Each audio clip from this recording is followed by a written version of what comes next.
I can see a guy from Harlem on some corner in Nigeria, and they're saying, "Where are you from?" Harlem, they're not gonna say, "I'm from New York." I'm from Harlem. Yeah, that is fact. It just you're kind of trying to separate yourself and saying like Harlem is very different from Brooklyn.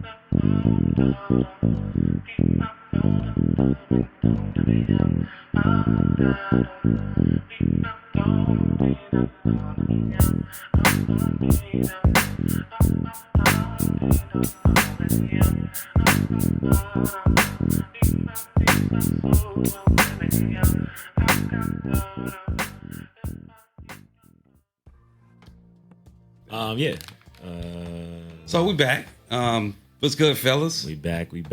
Yeah.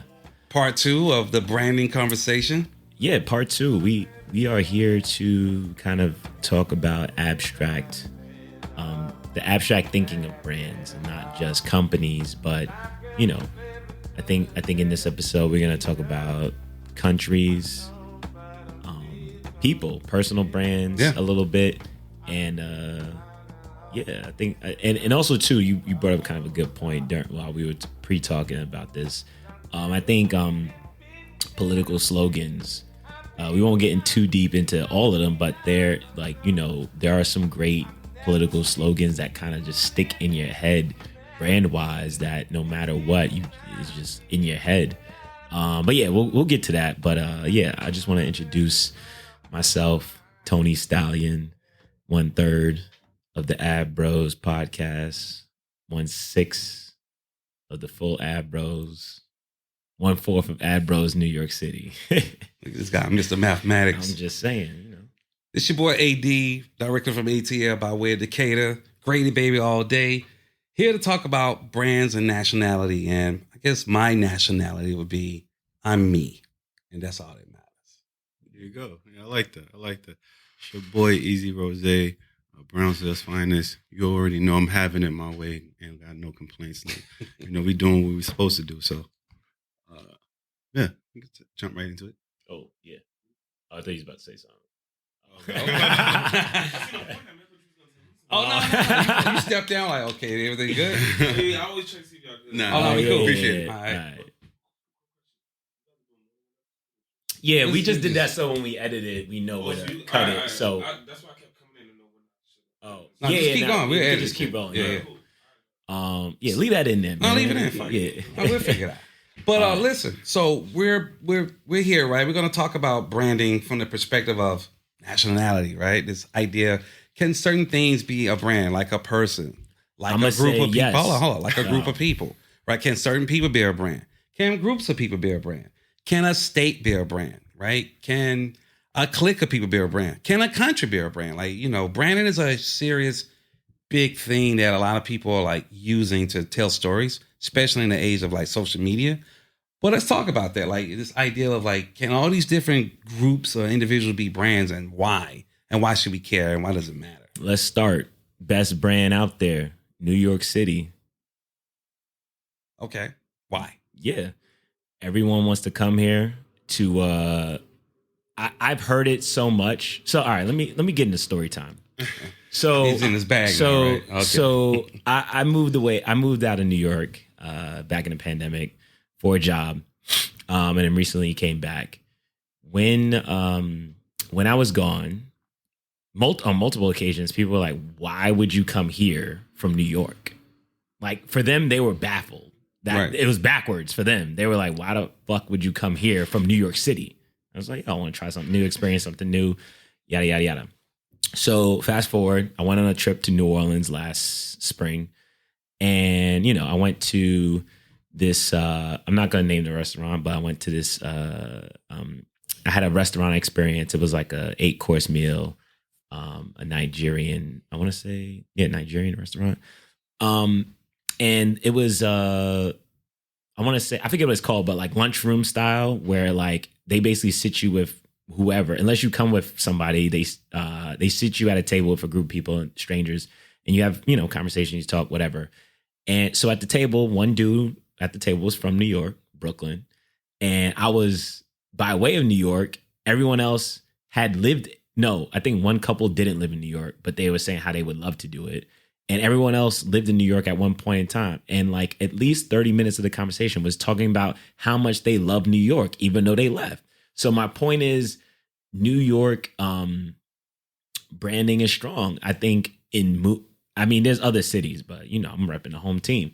In movies, people see movies, people watch TV shows, Seinfeld, Law and Order, whatever. And they're like, yo, I want to experience that. The problem is they treat New York like a $2 hooker, and they come here and they use her for all her resources and then go back home and basically live the nostalgia of being of their time in New York. But my point is, New York is not for everybody. I understand some people want to raise families, and it's a lot of hustle bustle, and it's very expensive to live here. I understand all of those points in a realistic sense. But just if we're talking about brands and who we are, and even just on a serious sense, if you go back to the pandemic, a lot of stuff is kind of if it's successful in New York, it will be adopted in other states, which is why I was very worried about the congestion pricing thing, because although that's a whole nother thing that Trump shut down, but if that was it was successful and made a lot of money. But my fear was like, all right, they're going to start doing it in LA. They're going to start doing it in DC. They're going to start doing it maybe in Atlanta. Because I haven't been in Atlanta a lot, but I know the traffic could be kind of crazy. It'll never happen. And then it would just be, and then places will start to be, it'll start to build into like, if you don't have the money or the means to pay for this, you're basically not traveling anywhere. But yeah, like I said, during the pandemic, there were things that I think New York did that was later adopted by LA and then adopted by other states. So it's like, yo, if it works here, then it works anywhere. So let's take a step back. Those people you were talking about, right? Are you calling them like cultural colonizers, or like because you kind of got into like these people, they treat New York like a $2. I didn't realize $2 hookers or hoes, or whatever you want to call it, are that resourceful. I'm just saying. They're not the cleanest. They're not the cleanest. Not that I would know, but I'm just saying. Sorry, what was your question? Repeat that. I was just asking the question, like, are they cultural colonizers? It's like that's what you're calling them? No, I think they like Drake. No, that's what we're saying? No, I wouldn't even put that on them. I think they want to I think they see all of the positives of New York and they want to experience that, which I think everyone should have that experience.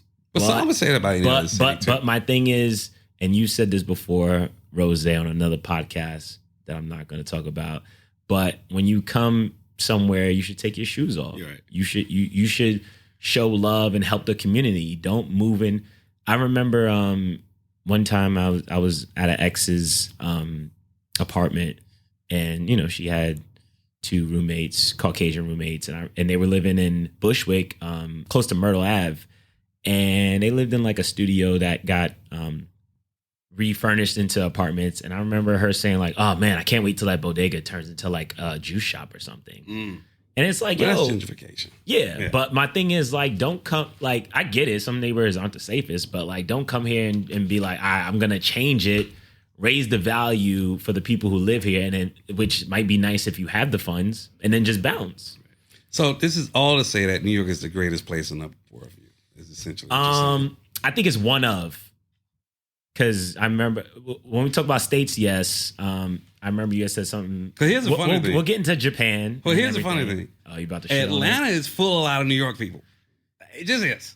That's a lot of New York people leave New York and come to Atlanta. I'm just saying. That is because of finances. Well, yeah. They weren't built to last. Well, it's not even just that. It's not just finances. There's a lot of colleges down there. If you had a green student pass, you should have like 30% off your rent. Yeah, I don't think it's just finances. There's a lot of people move to Atlanta for a lot of reasons. Space. There's a lot. But no, real talk though. A lot of cats came to Atlanta for culture. That's why we cool culture. Because you got they came for Jack the Rapper was down there first. Yes, sir. They came for the colleges, right? I mean, the AU Center was with Morehouse, Spelman, Morris Brown, love Morris Brown, Clark Atlanta, that's Nicole's alma mater. Hey, a lot of cats came there to just find enlightenment and bonding of different black people from all over the country. And, it was Chocolate City. It was a city up on the come up. And, it was kind of like, it was considered the Harlem of the South at one point, right? So I know a lot of people would say that, but a lot of ATLians would never say that, but it was compared to that. But yeah, I feel you on your New York bag, but I can't sit here and be like, yeah, right, Tony, and I'm from the A and like motherfuckers are moving there all the time. And people from Atlanta love to say, hey, Atlanta closed. No, it ain't. But I seen the airport. That shit ain't closed. The airport sucks, and I love it. It's crazy. I can talk that shit about it, but I do think it goes back to this idea again, like any and everyone can be a brand. Just to jump on that point, that's my last point about New York. That's my last point about New York. If you're not from here, don't talk shit about here.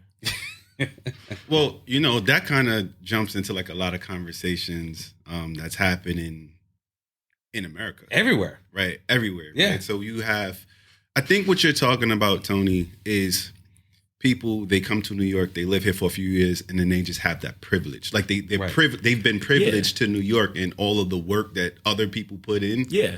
And now it's like, oh yeah, like I've done that. And you're coming with, hopefully, most people come in with jobs. Some people come in with dreams. You're coming as a grown adult. You've already fully formed your opinions and your ideas, and you probably have money. We had to grow up and get to that point.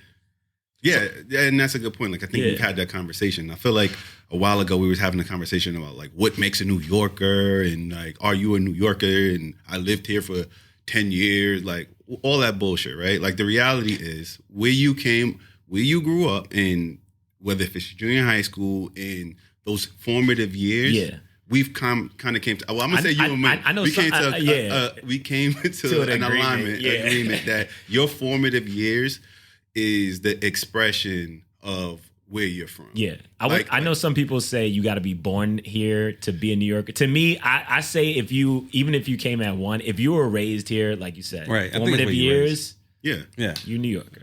Well, I mean, okay. And sorry, real quick. Like New Yorkers don't even call ourselves New Yorkers too. Nah, we go by borough. But you do that probably when you leave and go somewhere else. It's like a way of identifying. It's like you don't say you're an American in America unless you. Every place I've been to, super patriotic. Every place I've been to, people will be like, "I'm from Brooklyn." Yeah, like they say, they'll say that. Yeah. Or if they not from Brooklyn, they just saying they from. Well, Brooklyn. it's like nobody from Atlanta City ATL ain't like nobody says that. Yeah, like I say, I'm from either Bankhead or you from the East Side or you from Swats or you grew up. Sometimes you identify based on the hospital you was born in, which is I heard about that. Yeah, some wild shit. Hey, listen, I say I'm a greater Bay all day, right? But that's only in Atlanta, and it's funny because if you now start talking about like branding of cities, territories, and places like that, I mean that's kind of where America is right now, right? That's kind of where Russia is. That's kind of where Japan is. And if you're talking about a brand and even like a city like New York, yeah, it has a long standing of having a brand that everybody wants to either be a part of that or experience it. Like this idea of you can make it in New York, you can make it anywhere. If you're in America, it's like now it's America first or it's MAGA, make America great, which that came from Ronald Reagan, right? But yeah, we're now basically saying that, anything in any place can be a brand because places do have brand. Yeah. I mean, that's how you do tourism. Right. You can't have tourism without branding of a place. Yeah. I think it's also too just like that identity. Tony was speaking about, like, we were just talking about New Yorkers, right? Right. And I was saying, like, no New Yorkers call themselves a New Yorker. If you go, because we kind of gravitate to our boroughs or just like a specific popular area, right? So I can see a guy from Harlem on some corner in Nigeria and they're saying, where are you from? They're not going to say, I'm from New York. I'm from Harlem. Yeah, that like is it just, you're kind of trying to separate yourself and saying like Harlem is very different from Brooklyn, right? Although it's all New York, right? Or in Queens, I feel like Queens and Brooklyn are kind of like cousins, but like when you think about cats, Tony, like he didn't really agree with that. No. I agree with that. Like I have a lot of family in Queens, and people like all the cats I know in Queens. They're like, oh, I got cousins in Brooklyn. I'm always in Brooklyn. Physically, the land is connected, right? so we are brothers in arms, Kings and Queens, in arms, huh? Yeah. No, it's interesting that you said that because just to evolve the conversation a little bit. Before we jump in, the only thing I was going to say is I kind of start off with that identity. And when you're from a place that has this notoriety or people know about it, right? You kind of take that on. You're like, yeah, I'm from there. I survived that. But if you're from places like surrounding places in Boston that no one knows, you're gonna say, "Oh yeah, I'm like 10 minutes away from Boston." Yeah. Like you will never say these people I never know, say I know where they're from. our Chicago brothers aren't on here, but like, yeah, I met people who are like, who will say like they're from Chicago, but will be like an hour outside of Right. Chicago. Yeah. No, I was just to say, just to evolve the conversation. It's funny that you say that about like Harlem, because I don't think America. Well, I can't speak for everyone. I feel like a lot of Americans don't say they're American when they're traveling. They'll say like their state a lot. Depends. It depends. Like I guess it depends on how There you well go. known it is. But like I've just noticed that when I was out, and I was thinking we were talking about like branding and identity. I see that a lot. Us being in New York, I see that a lot with, you know, Caribbean and folks and people from African countries. Like a lot of people will be like, "Yo, I'm from Ghana," or "I'm from Nigeria," or like bring it back to Caribbean. Like if you call a Jamaican, Trinidadian, or a Guyanese, That's gonna be a fight. Asian, they gonna be like, they gonna start arguing like what the fuck, like what gonna you be a think, da da da. And again, I don't want to speak too much, but I feel like it's a similar thing in Asian culture as well as Latino culture. It's like, yo, get it right. I'm not whatever you thought I was. I'm this, and they're very proud of it. And I think Right. I think that's important too. Yeah, But it's so significant that you say that, because I feel like they're doing that to Black people in America, right? Like this whole like foundational Black American thing, right? It's like ADOS. ADOS. Shouts to them. right? But then you have people who come from different places, and they're saying like, "No, you're African. You're like," and then you can say, "Well, everyone's from Africa, right?" Yeah. So now it's like a conversation is like, "Oh, well, they want to just put this label on you." You're saying, "Well, I mean, you could be whatever you want to be." Like me personally, like I don't move forward and say I'm African American.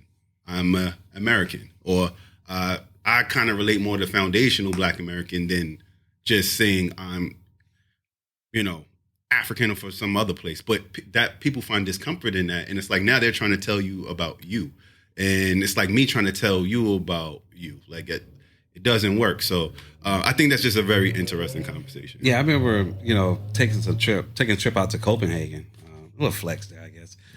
You know, whatever. You know, shit, I work for. I can say what I want.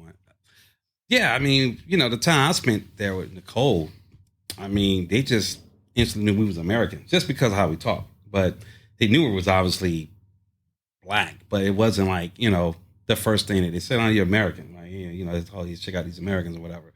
But it's funny here, being back in America as African American, you know, this ideal of what the brand means to me is going to be uniquely different. I mean, you can say it about any brand, like Ralph Lauren, Nike, or Apple is going to be representative. It's going to be different to people who use those products, right? Yeah. And that's like with any brand.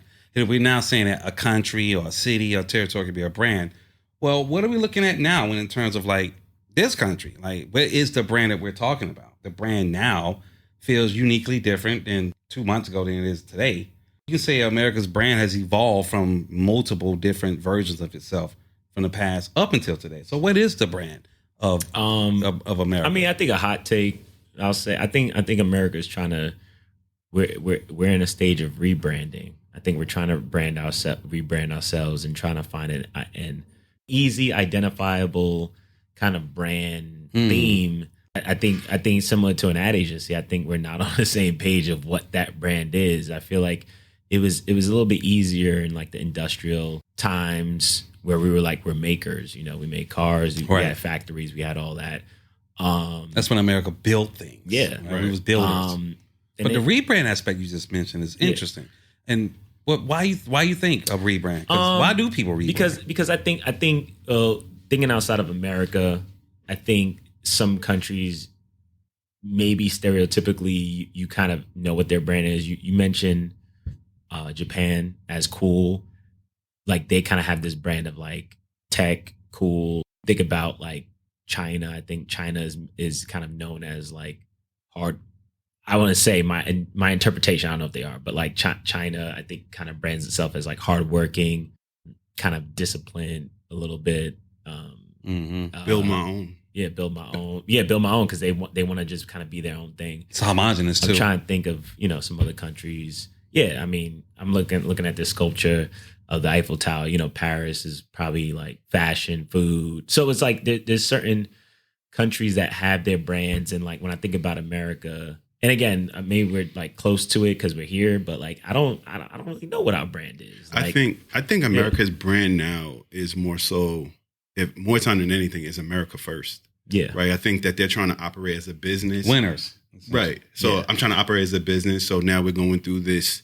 They're going through every category, and from a federal perspective, and they're saying, oh, they're trying to cut, trim the fat and cut jobs. I'm not saying that that's going to work. It's not going to work. But they're trying to make it more so like a business model versus like, oh, America is just this place, the land of the free, and you come here and you can live the American dream. And I think that they're pivoting away from that and saying like, It's if business. you've been here and your paperwork isn't right, you need to kind of figure that thing out. Yeah. Like Right. we're putting the country first, the people who've been here or is here, this competition as it relates to just the people and like illegals. Like I think that they're trying to move away from this idea from where we've been over the years, right? Like America just being this place where it's like, I could come here, I could set up shop, I could do my thing. And now it's like, well, there's extra steps, I think. Yeah. I see it as sports. America is trying to rebrand itself more like a sports team. Even if you're not a great winning sport team, the one thing you don't want to come off as being a weak team. A team at the end of it, they want to some kind of way communicate some value prop to their fans that, hey, even if we're winning or not, we're still a good team. We're a dominant team. We're going to be a winning team, right? I mean, I take the New York Knicks as an example. You guys team, for the most, whether you have a winning season or not, they brand the team to be the team of this city. And you guys are going to be rocking with that team where they win or lose, regardless. You win one fucking game, all of a sudden now you guys are dreaming ambitions to go into the final. And that's how it should be. mean, But that's if how you you think gotta be, about you feel me? sports, well, think about it. Nobody wants a brand to be a weak team. Nah. Nobody wants a brand like, oh, we like second place. You always want a brand to be first place. And every year is an opportunity to rebrand yourself to be a better team than last year or be the best team. Yeah, second- Whether you're not even the best team. But yeah, just to answer your question before, you were saying why would America rebrand, or why do companies rebrand? I think usually you kind of look at your marketplace and you kind of see like, hey, how can we be relevant, be more relevant? How can we refresh our image? How can we attract more people, change negative perceptions? Those are kind of some reasons why brands or / America would want to rebrand. Like maybe they feel like, hey, like you kind of said, Rose, they feel like, all right, like what we were doing, we want to change that. So like we're gonna, do this thing. But yeah, I think it's like, they want to broaden their appeal a little bit. So I think they're trying to change. I think it goes back to Rose's idea, well, his point of view about, top of mind, right? At the end of the day, a brand wants to be top of mind of any conversation that's going to be had about a certain kind of experience. I guess right now, the brand of the United States, we want to be top of mind around a certain different things. AI, defense, nationality. Like we want to be the top of all of that. Disruption. Yeah, definitely disruption. I don't know. I mean, I would say that if you're now comparing this country to, I guess, China, to Russia, to certain nations in Africa, to certain European nations, I think the top of mind is that, America is the top. That's the brand and communication I'm getting, the value prop. It used to be like, you can come here to, Tony's point, and you can like, if you get down with us, you can do whatever you want. You can invent the unimaginable. But I think it's different than that now.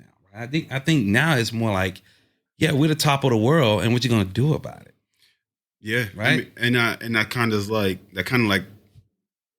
bring back the point of like the disruption too, because it's like now it seems like get down or lay down. Yeah, almost like, yo, you either down with us, and if you're not down like with state us, property kind of? right, like a state property kind of a gangster thuggish thing going on. It's like you get down with us or you lay down, and it's like, and the lay down means like, all right, is your paperwork right? Like they're just trying to put these things out to scare people, like these fear tactics that they're moving forward with, and it's making people think like, is this the place for me? Do I belong? Because throughout America, and I'm gonna say specifically like New York City, there's a lot of different cultures. Like definitely, And that's like what the brand of New York, right? Right, that's the brand of New York. You got Little the Italy, melting pot, the melting pot, right? You got a Little Italy, you got Little Guyana. Like you have all That's these. what you said. America, what was cool here, it represented the whole country. Right. Right. And now it's like, now they're putting this idea in place in, of get down or lay down. And now you kind of, people don't feel as freely to fly those flags that they was flying before. I think that takes us right into the third topic here around nationality and brands, because America, representative like of a bunch of different people from different places, it's a brand of sub brands. You look at New York, it's a brand composed of a bunch of sub brands. Caribbean culture, cats from like, the diaspora in, Africa, Southern cats, people from different parts of the world. Like the world is here in New York. European, Russian. And that was Italians. representative of America, right? At one point, like all these different groups are here in America. And not even just different peoples. The sub brands could be LGBTQ plus. It can be a certain type of black. Like America has its own sub brands, much like Nike got Jumpman. It has Converse. It has a bunch of different things. ACG. Is America kind of more or less looking at the sub brands and even think about what's the value of the sub brand if it's going to take away from the bigger brand? Do we sunset some of these sub brands and really think about like the overall national brand of America? I think to lean in on that, I think America is forcing people to make a choice. Yeah. Right? Like Yeah. you have to make a choice. And if it's red, white, and blue, Oh, that's the flag. That's the the flag. national. And, you could... English is the language. English is the language. And I feel like that's where they're going. And, you can either You can get down or lay down. Yeah, I think that's the flow. Get down or lay down. That's the name of this episode. But I mean, and I think again, it's making people rethink their futures or just these opportunities here, and it's like, damn, like it's an extra step. So it's not an easy thing, and we really don't know where we're going. But although a lot of signs are there. What's your take, Tony? I'm good. You good? Yeah. I think you nailed it. That's why I don't want to jump on it, because I think exactly what you said is kind of what's going on. But we'll kind of see. I mean, shit, it's only been a month and a half of the new administration, so we'll see how things kind of roll out. But I actually think it's been longer than a month, though. This has kind of been the American story for a long time. I just think it's more overt now, right? It's always been like, it's cool, these sub brands are here. You're visiting, but you don't really live here. But I think that also takes away from the people. Like I think that takes away from America, though. Like the sub brands. I agree with that, right? Because that's I what completely makes agree with that. everybody. That's what made this country what Right. it is. So I'm gonna tell you, the reality is like I enjoy going to certain pockets in New York, and I can enjoy Little Italy. I enjoy going to Little Guyana and trying the foods and the different, just the different what cultures. about Bensonhurst?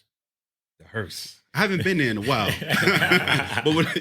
but I'm saying I think that that idea, that fusion of just like we could come here, we can we can come here and we can bring what We can intermingle. right. Yeah. We can intermingle, and now it's like it's just bringing a halt to the conversation. It's like, wait, I got other priorities now. Now I gotta.